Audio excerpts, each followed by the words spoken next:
It is time again to get an update on farmers' attitudes about the financial conditions in farming and on some of the opportunities that are coming up in farm country right now. And we'll keep our Pork Week coverage going when we learn about Farm Journal Pork's latest barn hero.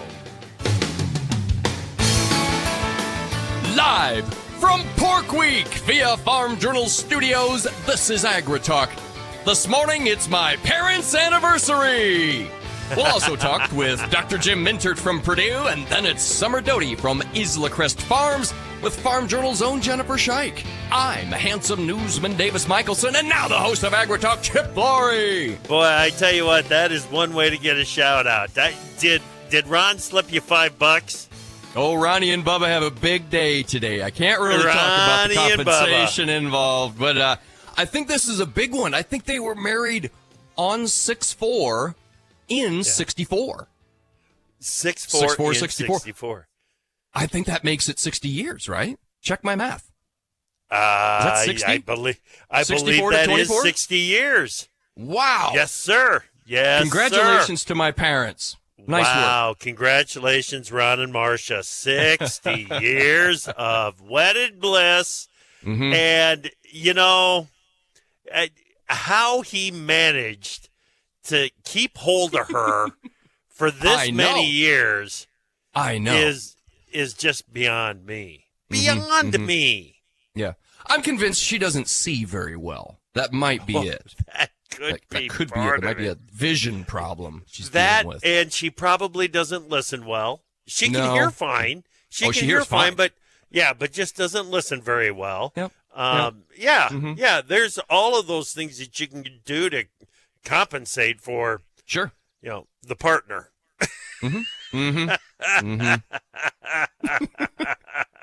Love the folks. I doubt they're listening. They never listen. They don't listen, but they listen. Love every you guys. day You're the their, best. You're the best, young man. Yeah. Yes. Welcome to AgriTalk. I'm Chip. That is Davis. Hi. This is AgriTalk, and we've got the conversation, our monthly conversation, coming up with Dr. James Mintert. There's some changes that are happening in the ag economy barometer that I want to get to. There's also some additional detail on what farmers are looking at for some alternative sources of revenue going forward. So we'll get into some of that. Man, that barometer, dude, lately has been a rodeo from month to month. You don't know what you're going to get. It's crazy. I can't wait to see what he's got this month. Exactly. And we're going to learn about the Barn Hero series that Jennifer Scheich has at Farm Journal Pork, and a barn hero by the name of Summer Doty, and what she brings to the operation. It's an interesting conversation. Cool. No doubt about that. Oh. All right, let's get to the news. All right, let's start with the weather. The National Weather Service is expecting a moderate risk of excessive rainfall leading to flash flooding over parts of southeastern Oklahoma and the Arklatex today. Severe thunderstorms possible over, parts of the Mississippi Valley today. Growing excessive heat potential over portions of California's Central Valley region, as well as the desert southwest. Southern Texas heat risk persists. This is from outside the National Weather Service, but another forecaster is highlighting an early heat dome about to sear the western United States, with temperatures topping triple digits for the first time this year in some locations. Phoenix and Vegas forecast to experience temperatures of 110 degrees by Thursday, baby. Right. So we've got marginal to slight risk for severe weather from the Canadian borders to the Gulf. Right down the middle of the country. Mississippi, Wisconsin, Minnesota, Wisconsin, Iowa, Illinois, and then over into southeastern Nebraska, eastern Kansas, Oklahoma, Texas, Missouri, Arkansas, Louisiana, Mississippi. I mean, guys, we've talked about it already this week, but things are spinning up easily this year, so pay attention. They sure are. Well, I've got crop progress report highlights updated as of June 2nd. Corn 75% rated good to excellent. Almost 10 points ahead of last year at this time. 91% planted. 74% emerged. All three of those are above last year, if only slightly. 75% good to excellent. Pennsylvania is in at 100%. What? 100% good to excellent. Wow. Nothing in the fair category, poor or very poor. Man, they're farming in Pennsylvania, aren't they? Yeah, they are. Soybeans, 78% planted, compares to 73% on average. 55% emerged, compares to 52% on average. 78% nationally, Chip. That's a good-looking number. Oh, it certainly is. It's ahead of the 5-year average, and everything seems to be on schedule for that bean crop. Yep. Spring wheat is rated 74% good to excellent, compares to 64% last year. 94% planted and 78% emerged. Cotton, 61% good to excellent, 70% planted, and that is in line with the average. 9% squaring. And then there's winter wheat, 49% good to excellent, 83% headed, 6% harvested, compares to 3% on average. Yeah, just we're going to be talking with Steve Georgie from Allendale Inc. on this afternoon's show, and I'm sure that we're going to get into the crop conditions in that conversation. But there are many that are questioning the 75% good to excellent rating on this corn crop. There's a lot of yellow corn in the wet areas of the Midwest, and I don't know. Is yellow corn good? Evidently, it must be. Yeah. Well, the International Grains Council released its grain market report highlighting key global grain production and trade forecasts, which show a reduction in the forecast for world total grains production. And they're referring to wheat and coarse grains here for 23-24. The decrease primarily due to lower estimates for sorghum and barley. Despite increased carry-ins cushioning the supply outlook, carryover stocks were cut by 3 million metric tons to 588 million. That's global, Chip. And Mexico has a new president, and that could have implications for U.S. farm trade with our number one foreign market. Claudia Sheinbaum became the first woman and first Jewish person elected president of predominantly Catholic and patriarchal Mexico. But American Farm Bureau Senior Director of Government Affairs Dave Samuelson says early indications are Sheinbaum will continue the status quo on farm trade. He had this to say. Now, she has said immediately after being elected, she wants to continue the U.S.-Mexico-Canada agreement. Her number one priority is strong relations with the United States. So there you go, a woman president in Mexico. I think her name is pronounced Claudia. I might just use the English Claudia from now on. Claudia? You good with that? I will definitely be using Sheinbaum. Very good. Very good. Well, USDA has announced ag producers and private landowners can now sign up for the Grassland Conservation Reserve program. The sign-up runs through June 28, 2024. Grassland CRP, which is offered by the Farm Service Agency, is a voluntary working lands conservation program that enables participants to conserve grassland, provide important conservation benefits for wildlife, soil health, and carbon sequestration, all while continuing most grazing and haying practices. Chip, this is interesting. Get in touch with your FSA office if you're interested in the Grassland Conservation Reserve Program. Sign-up runs through June 28. That's not very far off, folks, so if you're interested, hit up your FSA office. Chip. Exactly right. All right, Davis, thank you so much. Appreciate the update on the news. Now, when we come back, it is time to get a read on farmers' attitudes about the financial conditions of the farming economy. We'll talk with Dr. Jim Minter, director from the Purdue Center for Commercial Agriculture, next here on AgriTalk.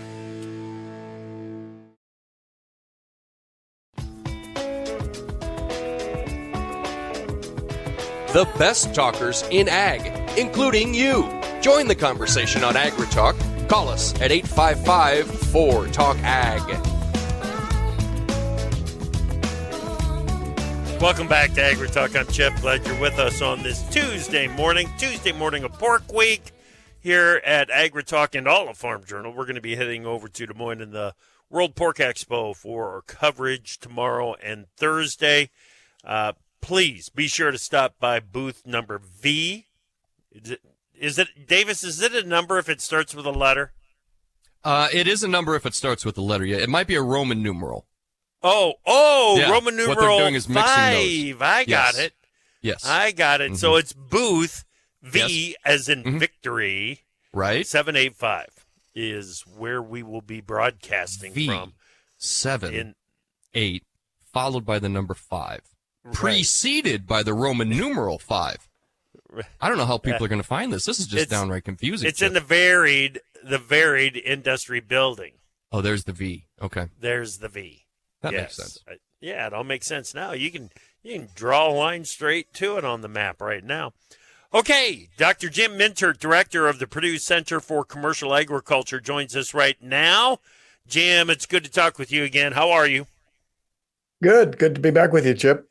Yep. Glad that you were here. There's been a lot of movement in the overall reading. The May reading for the Purdue University CME Group Ag Economy Barometer came in at 108. That was up 9 points compared to April.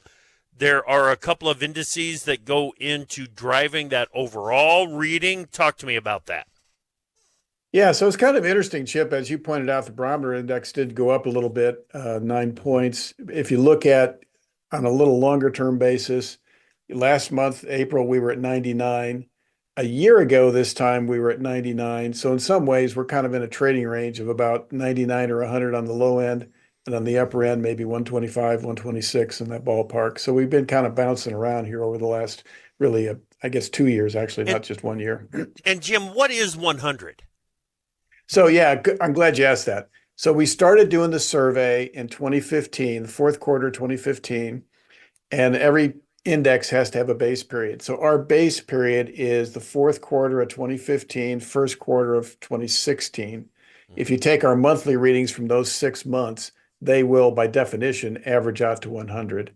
So if you see an index value of 100 now, that means sentiment is about the same as it was in late 2015, early 2016. So these last couple of months, bouncing around 99, 108 this month, we're in the ballpark of where we were in terms of farmer sentiment back in that 2015, 2016 period. Right. And for your listeners, I think some of them probably remember this very well. That wasn't a great time, especially in corn and soybean country, right? So those were not really positive income years for us. So that was a challenging time and really kind of the early stages of a downturn. So that kind of tells you where sentiment's at. And then, Chip, you were asking about the current condition index and the future expectation index. Those two have diverged. People have become relatively negative about their current situation, especially over the last 12 to maybe 15 months. You go back to the beginning of 2023, the current condition index was up around 130, 135. This month, it's at 89. So it's really dropped off, and that's actually a little worse from a sentiment perspective than people were telling us back in that 2015, 2016 era. Conversely, people are a little more optimistic about the future. The future expectation index is at 117, so people feel a little better about the future going forward. And that's really changed over the last year. A year ago at this time, those two were basically matched. They were about the same value. And since then, that current condition index keeps going down, and the future expectation index has been moving essentially sideways. What's driving the optimism about the future? That's a good question. The honest answer is I'm not completely sure, obviously, but I think part of it is we tend to, in downturns, we tend to be a little more optimistic about the future. That's kind of the nature of agriculture, right? It would be hard to go out and plant a crop and not be optimistic about it turning out well. And I think we're picking up a little of that. The other thing that's in the background that I'm starting to wonder about, and I don't think this completely explains it, but I think it could be a contributing factor, is one of the things we're picking up is in that long-term farmland value expectation index, those values are almost at record highs. And that's different than what we're picking up on the short-term index. The short-term value farmland index has basically been going sideways for the last year and a half or a little more. This month's reading was up a little bit, but it was at 115. A year ago it was at 110. So it's kind of a sideways movement. The long-term index, though, has taken off and basically is trading at sitting at its all-time high. Yeah. And part of that in our survey might be related to the impact of energy production on farmland values. These last 2 months, when we ask people who say they expect to see farmland values go up Yep, over the next yep, 5 years, why? Well, one of the new buckets we put in that response list was energy production from wind and solar. And in April, 8% of the people pointed to that. This month, 12% of the people pointed to that. In this month's survey, and really for the second month in a row, 20% of the people in the survey, 1 out of 5, say they had a discussion in the last 6 months about leasing farmland for solar energy production. Right. And I'm starting to think that that could be a contributing factor. Again, I don't think that explains exactly what's going on with that future expectation index, Chip, but I do think it might be a contributing factor. Jim, at any given time, you think about the percent of the workforce that is just getting started in the middle of their career and at the end of their career. You've always got about 20% that's at the end of the career. Are those the farmers that are looking at their energy options and the solar options in particular and saying, hey, that's a whole lot better than me running the tractor for the next 10 years? It's a good question. We don't have any demographic information to say who's more inclined to lease or sign one of those leases. Interesting. Okay. That is a good question. The response we do pick up from some folks is that I'm not interested in this because I want to keep farming this, or I want my son to farm it, or I want my grandkids or my daughter to farm it. So we do pick up some of that when we talk to people individually. That's not part of our survey, but I've had those conversations with folks. But one of the responses we get also is, gee, if I lease this out for that kind of rate, that's, looking at Indiana, for example, if you lease farmland for solar at $1,000 an acre, that's in the ballpark of 4 times what cash rent is for growing corn and soybeans. That probably makes you a stronger competitor to bid on other farmland for purchase or leasing farmland. And so, one of the things you have to wonder about, and actually my colleagues and I have had some discussions about how we could tackle this from a research perspective.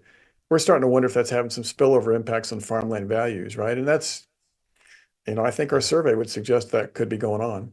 Yep. Dr. Minchard, I'm curious about this. So we're talking about with these solar leases a long-term thing, right? In some cases, a decade or even longer. What would cash rents, do you have any idea? Can you extrapolate what cash rents might look like in 10, 15 years anyway in those same areas? Yeah, so that's a great question. So as you think about it, first of all, most of the solar leases that I'm familiar with, and I haven't, I'm not an exhaustive solar lease expert, but most of them have very long-term implications, right? So they tend to be the initial lease period once it's been built, usually about 20 years, maybe 25, but typically I think 20. And then they have a renewal clause that says they can renew it again for another, say, 20 or 25 years. So a lot of them, you have to kind of think of it as a 40 to 50 year kind of a commitment potentially. Then the second thing is, again, the ones that I'm familiar with have an escalator clause.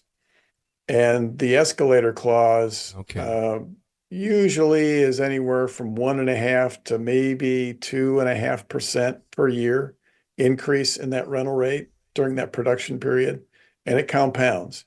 So then I think your question, Davis, is along the lines of, well, how does that compare to long-term changes in cash rent?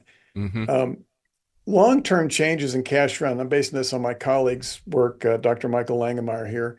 I think when he's looked at that from a long-term perspective, long-term changes in cash rent over the last 50 or 60 years have probably averaged an increase of about 3 to 3.5%. So those two don't balance. Well, there's a crossover point, let's put it, but it's pretty far in the future.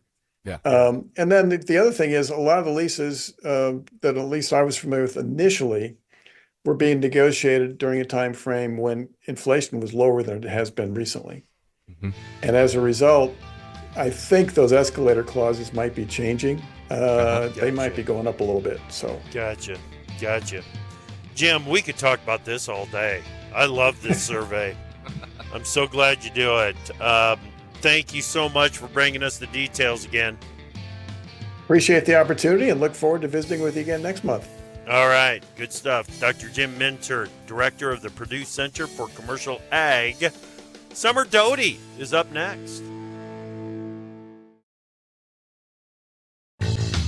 Time for Markets Now with the experts from ProFarmer. Joining us now, ProFarmer editor Brian Grady. Beach, this corn market is acting like a 75% good to excellent was factored in yesterday, right? Well, I think the anticipation was, Chip, that it would be a really strong rating. And it, as you said, 75% good to excellent, well above the historical average. But yet here we are posting gains of 2 to 4 cents at mid-morning. So just around a corrected buying going on. That's also spilling over a little bit into soybeans. So the old crop soybean contracts are a couple cents higher. New crop soybeans are a little bit weaker, about a penny or so. And kind of mixed trade within the soy complex there, with meal under some pressure and soy oil mostly trading to the upside here. Right. All right. Wheat mostly under pressure here this morning. Yeah, so I think we're starting to see some seasonal pressure develop. The harvest pace was ahead of what the average is and likely to continue on that pace. Texas and Oklahoma are off to a really fast start with their harvest progress. And so seasonally, just not a real good time for the wheat market right now. Gotcha. A little bit of strength in the cattle complex this morning. Yeah, not much, but a little bit. And wholesale beef prices continue to climb. Last week's cash cattle average was down, but not down as much as probably anticipated. And so came in actually as the third highest ever, even though it was down a little bit more than $1. And so I think that's somewhat encouraging. But seasonally there, we're getting into a weaker time frame for beef demand as we get through some of these beef holidays, and then you kind of hit a lull in the second half of summer. On the hog side of things, boy, it just continues to drop here. Moderate to sharp losses again this morning, eroding technically, taking more premium out of the market. Just a broken record there. Yeah, ProFarmer editor Brian Grady on Markets Now.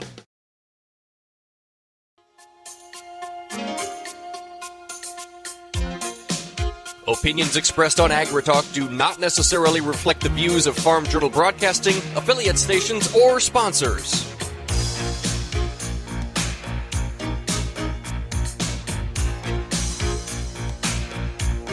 Welcome back to AgriTalk. I'm your host, Chip Flory. Glad that you are with us. And welcome to Pork Week here on AgriTalk. With that in mind, let's bring in Jennifer Scheich, editor of Farm Journal's Pork. Good morning, Jennifer. Good morning. All right.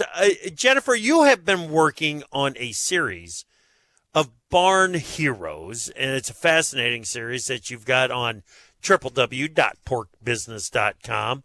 Tell me about it, and it just as importantly, Jennifer, tell me why you're doing it.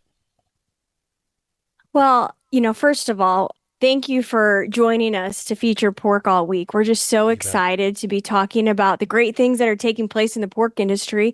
And I think perhaps the most important stories that we need to talk about are the stories of the people that are in the barn working hard every day to make sure that our pigs have the absolute best environment possible to be raised up in, and are really working hard to be able to make sure that pork production is efficient and meets all of the goals that we're trying to reach every day. And so we started up a series called Barn Heroes, where we're featuring those people who are doing an amazing job in the barns and have been recommended because of the excellent care that they provide to animals day in and day out.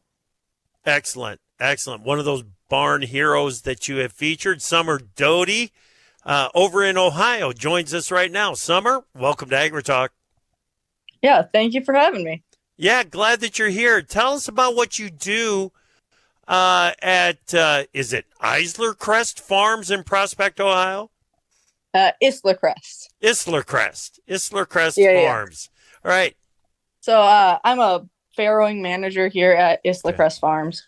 So I work in one of our sow units, specifically in farrowing.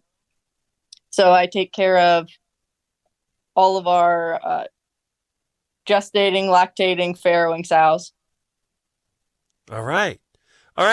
And that pig health and making sure that those pigs are getting the care that they need, that they deserve. It sounds like that's priority number one for you there at the farm. Yeah, of course. Putting sow health and happiness above all else in the barn is priority number one. Right. Jennifer, what made you want to feature Summer in Barn Heroes? Well, one of the things that I think makes summer so special, I've really enjoyed going to the barns and getting to follow our barn heroes around and getting a chance to see them doing what they do every day. And Summer has a tremendous passion for animals. And so the owner of Isler Crest, one of the co-owners, Nathan Isler, said, I don't care if you have experience, I can teach you that. But what I want to know first and foremost when I hire people is that they love animals, because I can teach anybody to care for hogs, but I can't teach someone to love an animal. And Summer just has a tremendous love for animals, which makes her really attentive to all the small details, which makes her successful in getting those baby pigs brought up right on those very first few hours, first few days. She's just excellent at that. So when you go through the barn and follow her around, it's funny to watch. Like the sows, they love her. When she walks in, they respond, and she just has a way with animals that I think is special. And that's something like he said, you cannot teach that. That's something that's kind of a gift that you have. Yeah, Summer, is this something that you thought that you would be doing at this point, that you'd be running a farrowing operation? Not at all. I did always know I loved animals. I'd worked with animals my entire life. Always had them around, always had them at the house. And I went and got my degree at Wilmington College in animal science. So I was anticipating going into some animal field, doing something with animals. I just didn't know I'd necessarily end up here. So now that you have ended up here, what are your thoughts? What do you think about when you walk into the barn every morning? It's definitely different than what I thought coming in for the first time. Didn't really know what commercial scale agriculture really was, or what I would be doing day to day. But I've really gotten used to it, and I think most people can't judge it looking from the outside. You almost have to be inside the barn at least once or twice to really get a feel for what goes on here and what we do.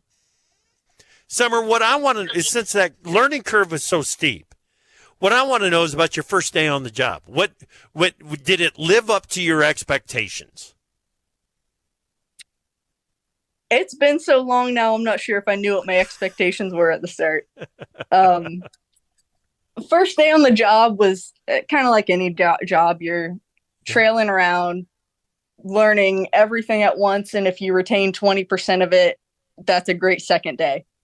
But I trailed Nathan around the first day or two, spent a day in farrowing with him, spent a day out in gestation with him. Just throwing all the information at me and seeing what sticks, and we'll pick up more the second day.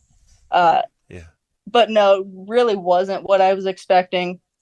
I didn't know quite what I was expecting, but it's a lot different than what it looks from the outside, and a lot different than small scale hog raising, like 3 or 4 sows that I was used to. Right. What does it mean to you that the farm has put the level of trust and the amount of responsibility on your shoulders that it has? What does that mean to you? It does mean a lot that all of my bosses have put kind of faith in me that I can keep the barn running, but also just trust that I have the best intentions of the hogs in mind, that I'm going to put them first. And I'm still learning. So if I have questions, I can always go to them. But I try and work things out on my own and see if we can get there. Yeah. Yep. Jennifer, it sure sounds like Summer is proof and evidence that, it takes all kinds to run an efficient and a successful hog operation, doesn't it? Absolutely. I was always so impressed because, she grew up. I mean, she did well showing pigs throughout Ohio. It's very popular there. Ohio Pork Council's doing a lot to really reach out to those young people who are showing livestock to try to get them excited to come back into a career. And that's exactly what Summer did here. She knew she loved pigs. She had the opportunity to show them. She had the opportunity to raise a few. And this is a lot different, but she's found success in it. And it's just, how do we tie into more of those young people who really have a knack and a gift for working with animals and bring them back into commercial production? We've got to help them find themselves and see themselves in those roles. Right. Absolutely. So Summer, now that you're back into the production side and you look out a couple of years, do you see yourself still involved in animal ag? I think so. I don't know if I can see myself anywhere else, to be honest.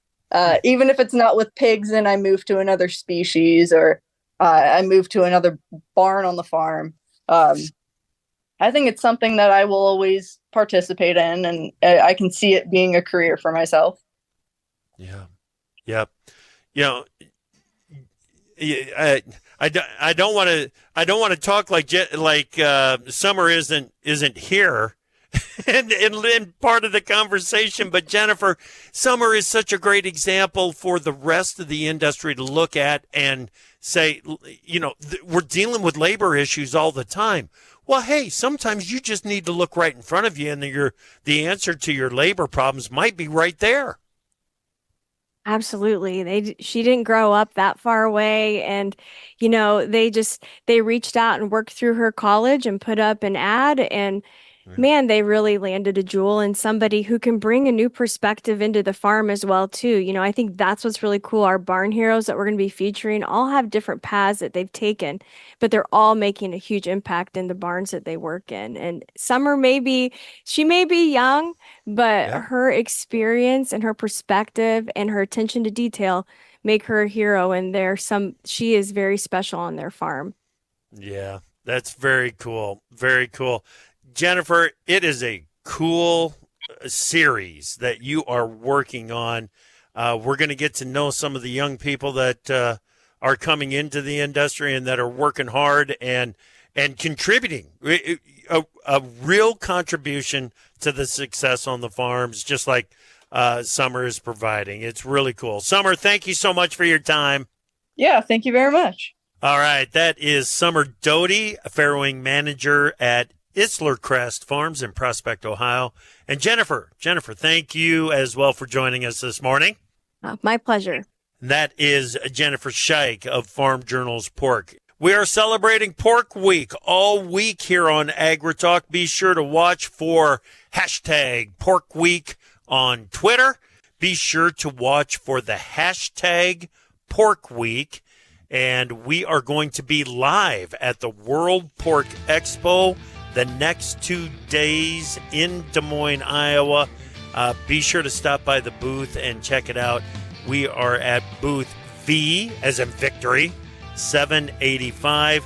And, of course, you can probably find me and Big Apple Joe at one of the many food trucks that are going to be down there at World Pork Expo as well. All right, we'll be back with more AgriTalk here in a moment.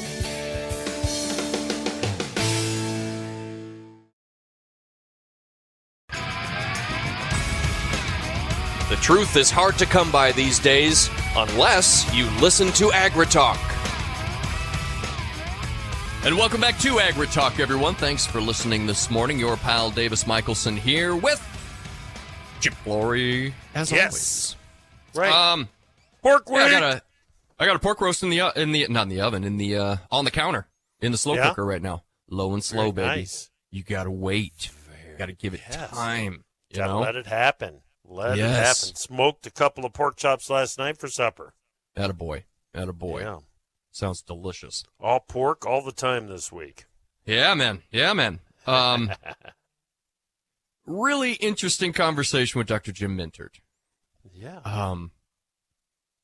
And I'm thinking about the long-term impacts. I mean, what a decision. We're potentially talking about signing an agreement that could impact your land usage for potentially 40, 50 years. 40 that plus we years. know of. Yeah. That's a huge decision. Oh, it's monumental decision when it comes to how you are going to what your life is going to look like. It is an absolute monumental decision, and because it's such a long-term decision, there's the risk of making the wrong decision is there. Mm-hmm. It's real. That's true. What if somehow, some way, the revenue generating potential of that farmland in 10 years is at, I don't know, $2,000, $2,500 an acre? Yeah. What happens then? Mm-hmm. Are you regretting the decision that you made 10 years, made today to lock that ground up in a solar lease? And the thing is, in 10 years, it could be absolutely 100% the right decision for you to, because what if revenue generating potential is 500 instead of 11 or 1200? Well, see there, you've made an excellent decision then. Right. Yep. Boy, a lot of uncertainty, Yeah, and that uncertainty is why it makes it really tough to sign that document for some people. Are you aware? And I'm not looking for a shameless plug here or anything, but if I was a farmer and somebody handed me this proposal, for me personally, I would need somebody smarter than me to help me figure it out and to make sure that I catch everything, to get all the details. Is that an industry just yet? I mean, who do you talk to if you want advice on this deal? I'm not sure. Yeah. I'm not sure. That is something that we could I would probably start by going to Paul Neefer, Farm CPA, on it, just because Neefer pays attention to stuff like this. Yeah. So I would start there and build it from there. But I am not aware of any quote unquote experts in the industry at this time. Yeah. Well, not yet anyway. I was listening to NPR yesterday in the evening. I was out doing some stuff, listening to their drive time coverage, and they were talking about this with the solar leases. And I know how you feel about the food versus fuel thing. Okay. But one of the guys was like, look, this is a nifty idea. Pretty neat. Could work out in just the right circumstance. But is it a good idea to be taking that land out of production? Right. My question is, and you probably don't know this answer. How many acres can we spare? How many can we dedicate to green energy production without risking expense to food production? Or just crop production, not even just for food, just crops. I think the question that many are asking is, why does it have to be productive farmland? Why can't it be rough and rugged? That's a good question. Yeah. Electricity travels. Yeah. The sun shines a whole lot brighter in the desert than it does in Ohio. Mm-hmm. And it shines there more consistently, at least normally it does. So why are the farms going up in, I'm just throwing out states, Indiana and Ohio, rather than New Mexico and Arizona? I don't know the answer to that. Yeah. Well, and I know they do have some arrays set up out there, but what is the Death Valley of the Midwest? I don't think there's a good place to put it. No. I mean, if you're going to do we're going to do one enormoid solar patch, and this is going to be it. Man. There's no space for that. No. Not in the Midwest. No. Not. I have a hard time imagining where that would be. Mm-hmm. Me too. Yeah, no. Me too. No. That's a really It's interesting a developing industry that we are going to continue to follow, and landowners are gonna make great decisions, and they're gonna make mistakes in this whole process. And I know this. Jim is gathering data that I'm not aware that anyone else is gathering when it comes to, the how many people are considering it, what decisions are being made, what are the options in some of these contracts. So the guys over at Purdue are putting together some information, some data from which you can base a judgment of, is this a good offer or not? Right. All right. So if someone does come to you with an offer, you can say, well, it's interesting,